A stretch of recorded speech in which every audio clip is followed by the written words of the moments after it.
Welcome back to O2IS academy. My name is Shiksha. Punjab civil services में पूछे गए previous year question हम solve कर रहे हैं। हिस्ट्री, साइंस, पॉलिटी कंप्लीट हो चुका है। ज्योग्राफी 2014-15 कंप्लीट हो चुका है। आज हम कंप्लीट करेंगे 2018 के क्वेश्चन। इसके अलावा O2IS एकेडमी में डिफरेंट कोर्सेज अवेलेबल हैं, ऑनलाइन ऑफलाइन क्लासेस दोनों अवेलेबल हैं और डेडिकेटेड मेंटोर आपको असाइन कर दिए जाते हैं सो दैट आप अपनी स्टडीज को एक सिस्टमेटिक वे में प्रोसीड कर सकें। चलिए जी, 2018 में जो ज्योग्राफी पार्ट से क्वेश्चन पूछे गए थे उनको हम कंप्लीट कर लेते हैं आज। तो जो फर्स्ट क्वेश्चन है वो पूछा गया है, which of the following crops are cultivated in the equatorial region. यानी कि अर्थ की बात करें तो 0 degree latitude that is equator के ऊपर जो भी क्रॉप्स ग्रो करी जाती हैं वो आपने बतानी है कि कौन से ऑप्शन सही है। तो यहाँ पे रबर भी ठीक है, कोकोआ, टी, शुगर केन, तो ये सारे ही करेक्ट दे रखे थे। Ultimately very factual question. Option D is going to be correct. 1, 2, 3, 4 all options are correct है। मिनरल्स के पॉइंट ऑफ व्यू से आपसे एक क्वेश्चन पूछा गया था, which of the following pairs are correct. एक तरफ आपको रीजन्स दे रखे हैं, जगह दी हुई हैं, और दूसरी तरफ आपको मिनरल्स के नाम दे रखे हैं। तो आपको बताना है कि कौन सी जगह पे कौन सा मिनरल सबसे ज़्यादा मिलता है। तो आई वुड अज्यूम दो चीज़ें आपको यहाँ से पता होनी चाहिए थी। एक तो इंडस वैली सिविलाइजेशन का ही मिनरल आपसे पूछ रखा है, दैट इज़ कॉपर। कॉपर के लिए आपने खेतरी माइन सुनी होंगी राजस्थान के अंदर, तो ये तो बहुत पॉपुलर है। तांबा, ठीक है, खेतरी माइंस, तो करेक्ट आपसे पूछा गया है। तो जहाँ जहाँ पे 2 होगा वो हमारे पास ठीक हो जाएंगे। तो सी और डी तो अल्टीमेटली कट हो जाएंगे बिकॉज इसमें ऑप्शन 2 नहीं है। इसके अलावा जादूगोड़ा रीजन के बारे में अगर आपने सुना हो, ये झारखंड के अंदर लोकेटेड है। लगभग पिछले 50 से 60 और इवन कॉलोनियल एरा से यहाँ पे मिनरल्स की एक्सट्रैक्शन करी जा रही है। पहले ब्रिटिशर्स एक्सट्रैक्ट किया करते थे, उसके बाद जब हम इंडिपेंडेंट हुए तो गवर्नमेंट ने डिफरेंट जो प्राइवेट स्टेक होल्डर्स होते हैं उनको भी अलाउ कर दिए यहाँ पे माइनिंग। अंडरग्राउंड माइनिंग चल रही है, पर किस मिनरल की चल रही है? तो आंसर इज यूरेनियम। और यूरेनियम आपको पता है न्यूक्लियर एनर्जी के लिए as a clean source of energy माना जाता है, कि इससे जो एमिशंस हैं जैसे कार्बन डाइऑक्साइड, कार्बन मोनोऑक्साइड, ऐसे एमिशंस नहीं देखने को मिलते। पर दिक्कत क्या हुई है जादूगोड़ा के लोगों को? वहाँ पे जो बच्चे पैदा होते हैं वो काफ़ी ज़्यादा डिफॉर्म पैदा होते हैं। कईयों के प्रॉपर लिम्ब्स नहीं है। लिम्ब्स का मतलब ना तो प्रॉपर बाजुएं हैं ना तो टांगे हैं। उसके अलावा मेंटल डिसऑर्डर्स बहुत ज़्यादा रहते हैं, मेंटल एबिलिटी उनकी डेवलप नहीं हो पाती है। तो खैर, जो ये मिनरल है क्लीन एनर्जी के लिए इम्पॉर्टेंट है, पर जो लोग हैं उनके साथ कहीं ना कहीं वहाँ पे एक्सप्लॉयटेशन हो रही है। तो जो जादूगोड़ा है that is popular for uranium. ठीक है, तो ये वाला यहाँ पे गलत था। तो इसके हिसाब से जो जावर वाला रीजन है वो भी गलत ही दिया होगा यहाँ पे, क्योंकि ये जावर वाला रीजन जी फॉर जावर और जी फॉर जिंक, जिंक और लेड के लिए जाना जाता है, जिंक एंड लेड। तो यहाँ पे फर्स्ट और फोर्थ तो हो गए गलत। तो फर्स्ट इसमें ही आपको देखने को मिलेगा और we are left with only option B. अब बालाघाट आप याद रखिएगा, मैंगनीज के लिए जाना जाता है। जो जावर रीजन है ये उदयपुर राजस्थान में आपको मिलेगा, जिंक एंड लेड के लिए काफ़ी पॉपुलर है। खेतरी माइंस जो आपने देखा कॉपर के लिए पॉपुलर है, वो भी आपको राजस्थान में मिलेगा। जादूगोड़ा सिंहभूम डिस्ट्रिक्ट ऑफ झारखंड में आपको मिल जाता है, और ये यूरेनियम की एक्सट्रैक्शन के लिए बहुत जाना जाता है। बहुत ज़्यादा केस स्टडीज़ इसकी आपको अवेलेबल मिल जाएंगी, उनके बारे में एक बार रीड ज़रूर करना। नेक्स्ट क्वेश्चन पे चलते हैं। रीड द फॉलोइंग स्टेटमेंट्स, और आपने बताना है कि कौन सी यहाँ पे करेक्ट है। पहली स्टेटमेंट कहती है बगलीहार हाइड्रो पावर प्रोजेक्ट, इसको रिवर चेनाब के ऊपर बनाया गया है। दूसरी स्टेटमेंट है about Dulhasti hydro power project, इसको रिवर झेलम के ऊपर बनाया गया है। देन थर्ड स्टेटमेंट है सलल हाइड्रो पावर प्रोजेक्ट, इसको रिवर रावी के ऊपर बनाया गया है। तो यहाँ पे ये जो तीनों ही हाइड्रो पावर प्रोजेक्ट हैं ये रिवर चेनाब के ऊपर हैं। तो इससे हमें पता चलता है कि सिर्फ फर्स्ट स्टेटमेंट करेक्ट है, बाकियों की यहाँ पे रिवर्स गलत दे रखी हैं। तो only 1 option is correct, that is first statement, और आंसर हो जाएगा आपका ए। ओके जी, 2018 से रिलेटेड यही क्वेश्चन आपके ज्योग्राफी वाले पार्ट से पूछे गए थे। 2021 के थोड़े से क्वेश्चन कर लेते हैं, उसके बाद जो मिसलेनियस कैटेगरी के क्वेश्चन थे वो हम देखेंगे कल। 2021 में जो आपसे क्वेश्चन पूछे गए थे, फर्स्ट क्वेश्चन था अबाउट द स्टेट दे रखी थी एक तरफ, और दूसरी तरफ डैम्स एंड रिजर्वॉयर्स दे रखे हुए थे। तो डैम्स और रिजर्वॉयर्स बने रहते हैं आपके न्यूज़ आर्टिकल्स में बार बार, इनको ज़रूर एक बार देख के जाना जितने भी इंपॉर्टेंट वन हैं। तो जैसे फर्स्ट जो डैम है दैट इज रिजर्वॉयर दे रखा है, that is Shri Ram Sagar reservoir. Shri Ram Sagar reservoir आपका लोकेटेड है तेलंगाना में। ठीक है, तेलंगाना में, जिस स्टेट की फॉर्मेशन हुई थी ईयर 2014। किससे ये सेपरेट हुआ था? तो आंध्र प्रदेश।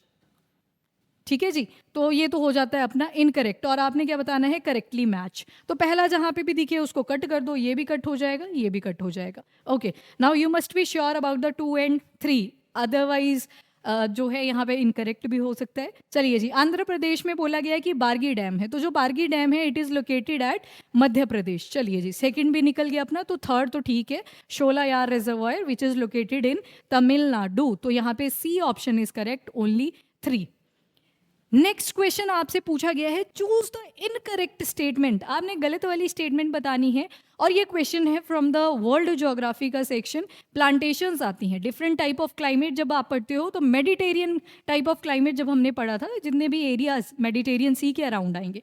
कहाँ जैसे दिखता है आपको मेडिटेरियन सी, ये अगर इंडिया है, यहाँ पे अरेबियन सी है, थोड़ा सा अगर इस तरफ को हम चलेंगे ये पाकिस्तान आ जाएगा, अफगानिस्तान आ जाएगा, और इस तरफ आ जाएगा अफ्रीकन यूनियन के कुछ कंट्रीज आएंगे। इधर को आप जब जाओगे तो गल्फ ऑफ एडन आएगा, ऊपर जाओगे रेड सी आएगा, और यहाँ पे स्वेज कैनाल आएगा, और फाइनली यहाँ पे मेडिटेरियन सी आ जाएगा। तो ये कुछ रास्ता है मेडिटेरियन सी को जो हमें कनेक्ट करता है यूरोप के साथ ट्रेड करने के लिए। चलिए जी, अब प्लांटेशन बेस्ड आपसे क्वेश्चन पूछा हुआ है, तो मेडिटेरियन सी के बारे में जब बात करते हो आप, तो यहाँ पे सबसे ज़्यादा जो फ्रूट्स पाए जाते हैं that is citrus fruits. Lemon हो गया, ऑरेंज हो गया, जितने भी खट्टे फ्रूट्स हैं, विटामिन सी जिसके अंदर होती है, और विटामिन सी आपकी वाटर सॉल्युबल होती है, और अगर वाटर सॉल्युबल है तो आपको ये डेली चाहिए होती है। कैसे याद रखोगे वाटर सॉल्युबल जितनी भी आपकी विटामिन्स हैं, तो WBC से याद रख लेना, W for water, vitamin B and vitamin C, ये वाटर सॉल्युबल है।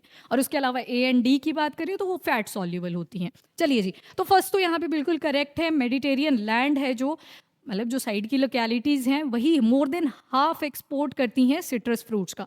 तो पहले तो बिल्कुल ठीक है, आपसे पूछा गया था इनकरेक्ट के बारे में, तो 1 वाली ऑप्शंस को तो कर देंगे हम कट।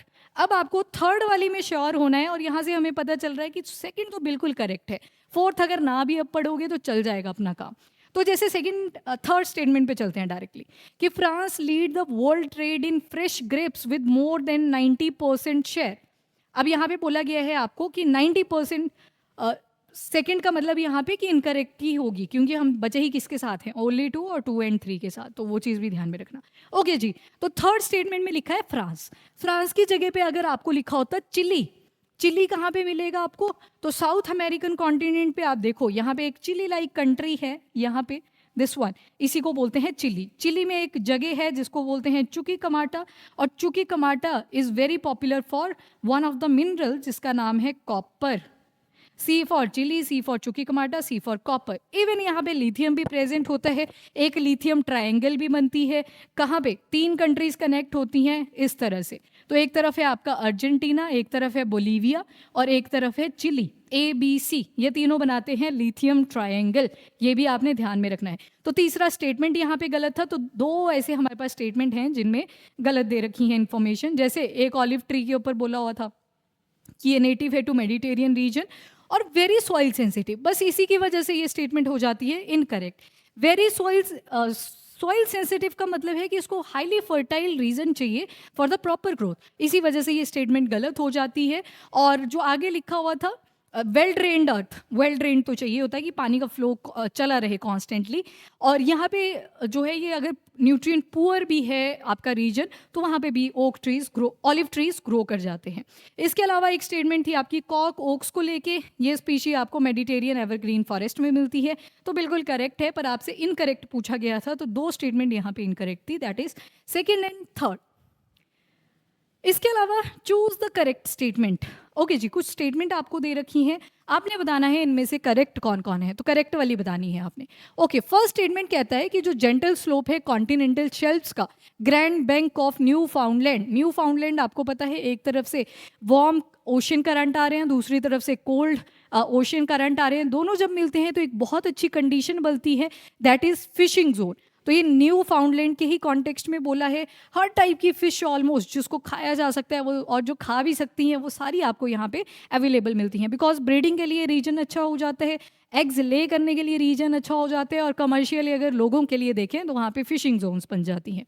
तो फर्स्ट स्टेटमेंट तो बिल्कुल करेक्ट है, बिकॉज लार्जेस्ट फिशिंग ग्राउंड है ये वर्ल्ड के, ठीक है, न्यू फाउंडलैंड। इसके अलावा पेलाजिक और डेमर्सल फिश दोनों यहाँ पे कमर्शियली पकड़ी जाती हैं, ये भी बिल्कुल ठीक है। और जो कॉड है, कॉड के लिए सबसे चीफ फिश जो है वो यहाँ पे कॉड ही देखने को मिलती है ग्रैंड बैंक्स के अंदर, ये भी बिल्कुल करेक्ट है। और उसके अलावा बोला गया है Saint John's, Halifax, Yarmouth are chief ports of Newfoundland from where the fish is exported. Now this statement is incorrect. आप मुझे कमेंट में बताओगे why this statement is incorrect, ठीक है। पोर्ट बोला है, यहाँ पे बंदरगाह की बात हुई है, तो लोकेशन क्या है तो वो बताना है। तो यहाँ पे तो खैर 1, 2 एंड 3 वर करेक्ट। इसके अलावा नेक्स्ट क्वेश्चन हम देखेंगे नेक्स्ट वीडियो में। अभी के लिए इतना ही। If you like the video, do like and share. Thank you everyone, have a nice day.